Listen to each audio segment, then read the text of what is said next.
What is going on, y'all? I am KM Best, and one of my friends, Moyen, just won Twitch Rivals with an innovative take on the Patriot archetype. Let's jump into an interview with him so you can pick up this deck and start crushing.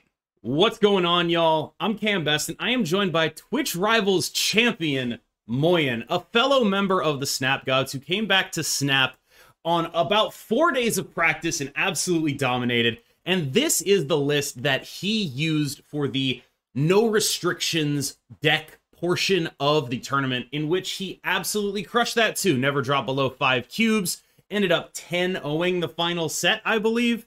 Just an absolute masterclass from Moyen. And the real highlight, I feel, is that I think he may have pushed the meta game a little bit forward with this take on Patriot. So Moyen, welcome to the channel. What do you think about your performance in Twitch Rivals? So basically, I was extremely happy to even get to play the event. And then in the event, I think, so I didn't play perfectly at all. There was a couple minor missteps I did, but I played quite well, I think. And so the deck building restrictions were the most stressful, building good decks for that. But I'm happy with that stage. And then once we got through that stage, I felt really, really good about my chances, because in testing, I was struggling to find something that has a good matchup into the deck that I played.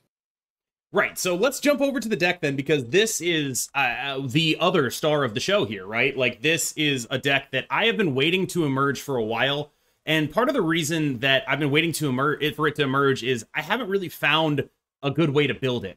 So one of the things that really stuck out to me when the move deck first came out is like, I don't really know how to counter this. And I know the Human Spider was like, you know what would really beat that deck is Patriot. So I tried a bunch of old style Patriot decks, and they all kind of got nowhere. But like the theory stands. That deck only really has Shang to interact. So if you go pretty tall in a bunch of different lanes, it'll work. And then I saw What Am I and Alphos working on the Surfer Brood style Patriot list with Sarah.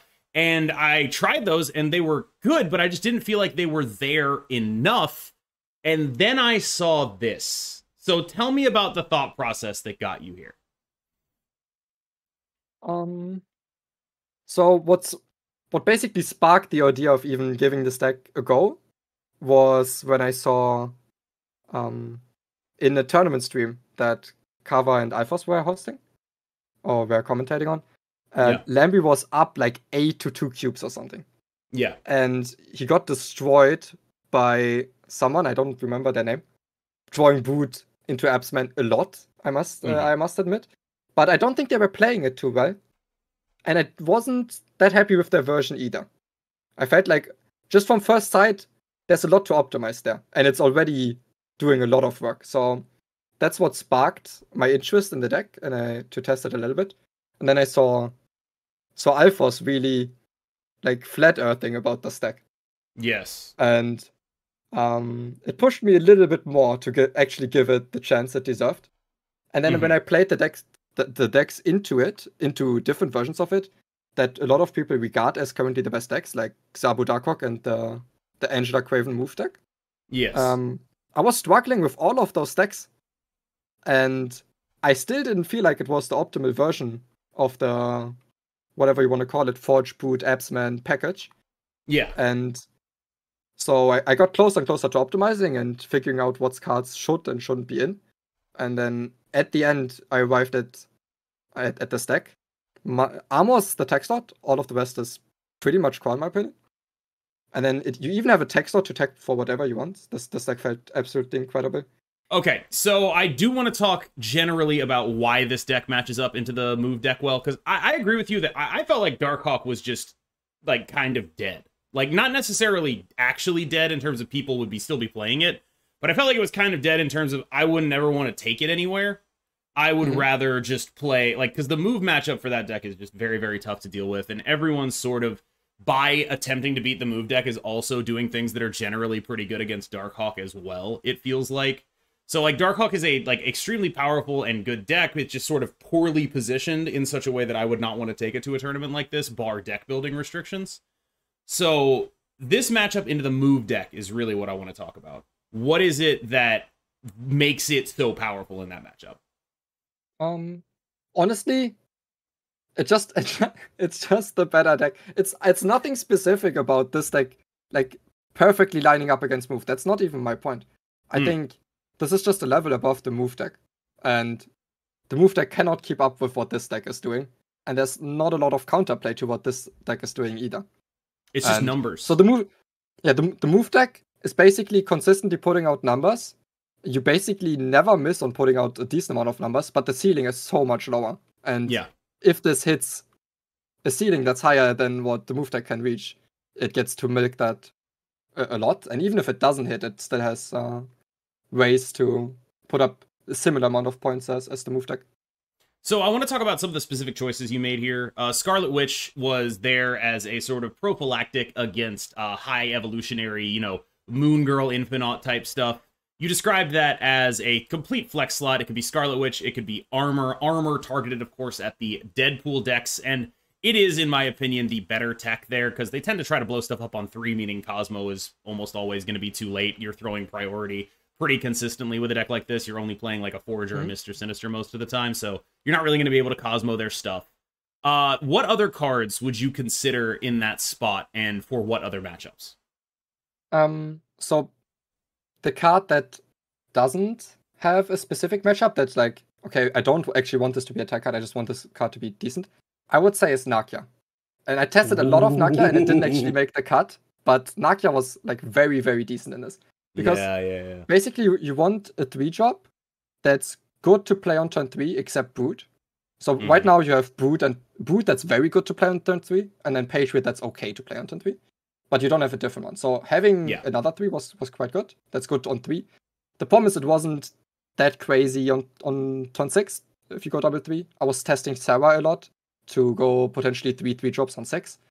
But it also was feeling a bit lackluster, although it helped with like setting up Nakia power on your hand and then actually getting that power out because of the Sarah. We'll get to Sarah in a bit. I am gonna ask about that in a different card slot, I think. But yeah, we'll get to that. So then the tech slots would just be Armor, Witch, Shang-Chi would be the 3 most prominent ones that I could suggest. That makes sense to me.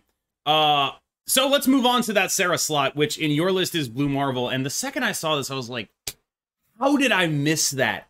How did I miss that? Like, it was so frustrating because, like, one of the things you see, you're just like, okay, when you're doing the thing this deck does, you don't actually need the Sarah at all. You just want to go Brood into Absman into, like, some other good stuff. And so, like, the Blue Marvel and the Legion were just like, oh, right, I can just be playing really good cards instead of Sarah, who, like, God love her, I love her, but, like, we can be honest about what she is, right? I remember having a conversation with you where you said you actually didn't know how to play Sarah because she's always been bad. And so you never actually learned. Tell me a little bit about no Sarah, yes other 5s. So basically, let's first talk about Legion. Sure. Because Legion was very, very quickly manifested itself as core to the deck to me because of this deck not being able to use extra resources of locations well, not being able to handle locations that restrict your board space, and not being able to handle limbo. So there's so many things this protects you against, and also at the same time, if you ever get ahead, there's a lot of locations where Legion can lock out the game, like let's say Central Park or Vault or something similar, Death's Domain. It's just unbelievable. Like I agree with you that Legion is core to almost every mid-range deck right now, just by virtue of existing and countering the Infinite stuff. It's not even like countering the Infinite stuff is like that relevant. It's just an unbelievable, insane card that if you have the ability to have like a free turn 5, you can dump a Legion on there, and if the better you are, the better it is too. Yeah. Also, it makes your opponent think about you. Basically, turn 5 and 6, they have to think about what if they Legion location A, location B, location C, or none of these locations. And so while I think Legion is good in any midrange deck, I think in this one it's even a lot more important and better than in the other midrange decks because of the reasons I talked about. So basically that always has to be in. And then this card was so good that even when you had Sarah on 5, and even when you had pretty good hands for Sarah on 5, sometimes you just still wanted to play Legion on 5. Yeah. So that was one reason why Sarah didn't really feel that strong. So the only time Sarah actually had the upside that it needed for me to put it in the deck was when you actually miss on both Brute and some of the other good trees. Yeah. And then maybe when I was playing the Nakia version, it was like if I go Nakia on 3 and I have Server on 5, and on turn 6 I can go like Brute, Patriot, Surfer. Then it actually felt good. Or when you completely miss on your 2-drop, and you go Server on 5, and then turn 6 you could go 2 3-drops, and Forge Sinister if you like miss on both 2s, but still happen to draw them before turn 6. So both of those scenarios just really weren't happening enough to justify putting her in the deck. That makes a ton of sense. Let's The move third on to scenario Blue is Marvel. Iron Lad hitting it, which is good, but that's not enough reason. Yeah, let's talk about Blue Marvel then. Yeah, because Blue Marvel, even when Legion is good, Blue Marvel competes with it. Mm-hmm. And it's also a very good lad hit. And it is non-conditional. Even when you miss Brute, this deck floods the board quite a bit with Wasp or even into the final turn. And it gives you the flexibility of, like, even more flexibility of adding power to already locked out locations or to multiple lanes. So having multiple options to distribute your power in different ways depending on what breakpoints you need is also really strong. So it also took me a long time to even try Blue Marvel. But once I did, I didn't look back. Gotcha. I'm about to move on to what I would probably say is the most controversial card in the list. I don't consider it controversial, but I know for a fact the YouTube comments will consider it controversial. America Chavez. Let's talk about America Chavez. I know you don't consider it controversial either. You're like, I obviously play America Chavez. I agree, but tell me why, and explain like I'm a YouTube commenter. Okay, so actually I understand the YouTube commenters. I do think maybe sometimes Chavez is being overplayed a little bit, but it's not the case in this deck at all, because this deck is profits a lot more of drawing their good cards early, like Brute Absman, of course, Forge as well, Forge Sinister, the Lad on 4. This deck, there's no other card that would be as good as these cards to play in the early turns, and Chavez helps you draw them more often. But actually, there's another reason why Chavez makes a lot of sense in this deck. Because if you do happen to draw your good hand where you flood the board a lot, it's actually not the end of the world to have the option of going tall in one lane. Yeah. Like it's rarely what you want to do, but having that option does also have value. So adding all this up, I would never cut Chavez in this deck. Okay, so we've covered like the base plan, right? Like your turn 2, you want it to be Forge, you want to go Forge into Brood into Absorbing Man. That's broken. That's what you want to do every single time. One of the things that really strikes me about the deck, though, is there's like a weirdly large amount of air in it because you can afford to have a large amount of air in it because you fill up the board so reliably with what you're already doing. So tell me more about, like alternate cards you would consider. Is there anything you were like, I really wish I could fit that in there? Or is it just the Scarlet Witch armor Shang spot? Or you think it's just the perfect 12? Go. So in my opinion, it's perfect 11, and then you can play whatever attack you want. And okay.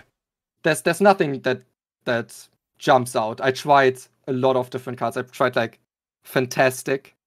Because I love that card. It's a good 3 on turn 3 and 6, and it's a good lad hit. But it's still, I'm not, like, personally I'm sad it's not in the deck, but there's no card where I would like, oh no, this needs to be in the deck and it can't be.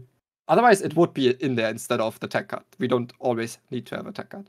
Yeah, no, you and I are probably the 2 people who play the most Mr. Fantastic, even when they probably shouldn't play Mr. Fantastic. Like, that is a card that I think you and I have overplayed more than probably anybody else. Yes. Like, I don't think there are that many other people. The leader meta.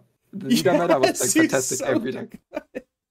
He's so good. He's so incredible. All right, Moyen, congratulations on this incredible Twitch Rivals victory. Is there anything you would say to someone who has never played this list that you need to actually like convey to them? Or is this something you honestly expect people to just be like, yeah, you just play Forge into Brood and Absorbing Man, go do that?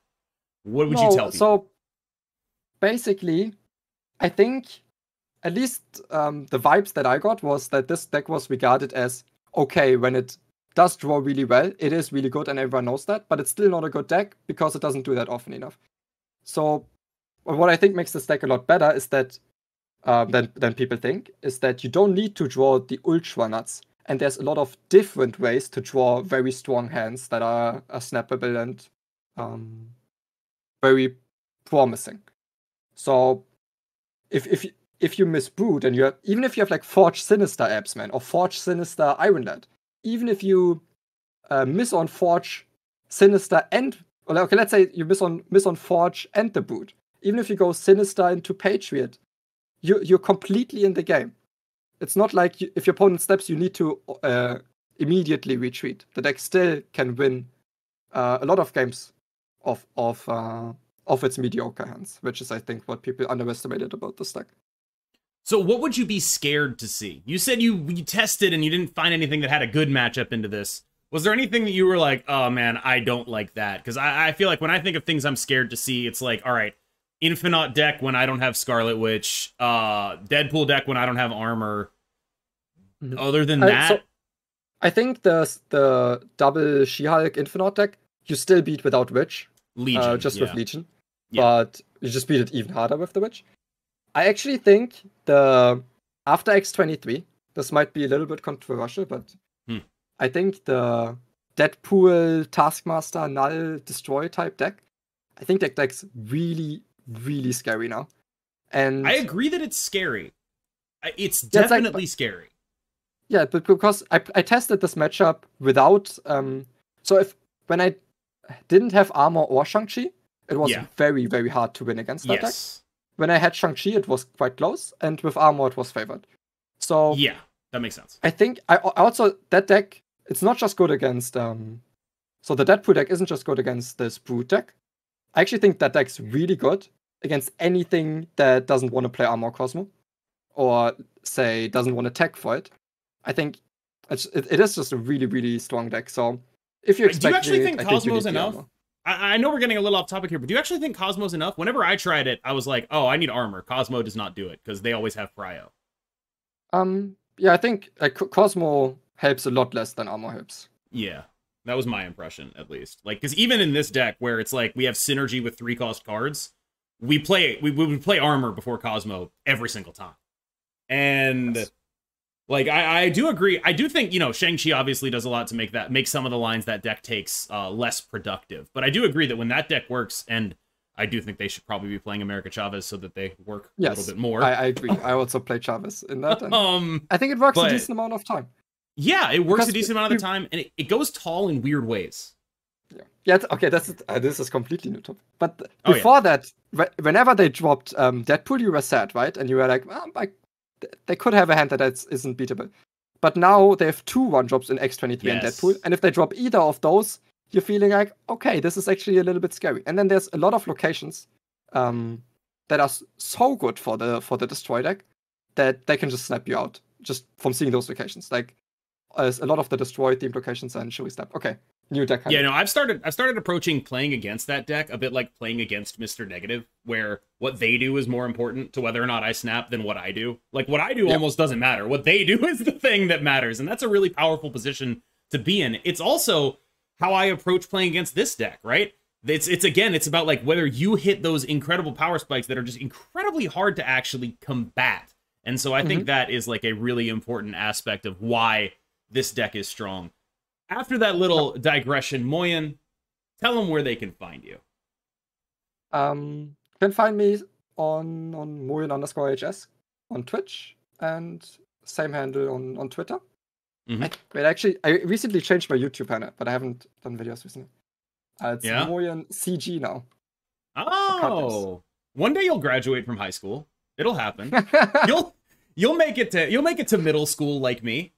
You can be MS one day. I got one more. Okay. That I think we should talk about. It's like the snapping patterns of this deck, as in, when can you afford to step into this deck, and when can this deck also still snap? Because I think that's a big reason of what makes this deck strong. Is let's say you go Forge on 2, the snap on turn 3 is already very, very scary for the opponent. Yes. Because there could be a Brood Absman coming. But on the flip side of that, so this deck has strong snaps. But on the flip side of that, I have been snapped a couple times where I passed. So turn 2 you always pass. That doesn't mean anything. And I've been snapped a lot where I passed turn 2, but I didn't need to retreat if I had, let's say, Brood Absman. Yeah, so like you wait till you see the if you Brood, pass the right? first 2 turns, if even then, they're not that safe to snap you. And in comparison, I had games where I passed turn 1, my opponent plays Korg on 1. I know they're Zabu Darkhawk deck. I passed turn 2, my opponent doesn't play Zabu on 2. I'm extremely ahead. I can actually snap after passing 2 turns without having anything. No, that is a really good point. Yeah, so like when I played against this deck, it always was waiting until turn 3 to see if they actually had the Brood, right? But it turns out a lot of decks just lose to turn 4 Brood and to turn 5 Absman too. Like, you just kind of lose to those numbers a lot of the time. Or even when they go, like, let's say Sinister, Patriot, Lad, and then any 5 drop, and then they go 3-3 on 6. Like, that's a completely fine hand to have. That's not that easy to read either. It's extremely powerful. Moyen, it has been an absolute pleasure. Welcome back to Snap in a big way. The Twitch Rivals champion, Moyen. We're very, very proud of you, representing as best as anyone can do. If it wasn't going to be me, I'm very happy it was you. And I am really, really, really excited that you did it with a deck like this. Like, that is just so awesome. So thank you so much for the interview. It means a ton. I, as always, have been KM Best. I will see you in the next one.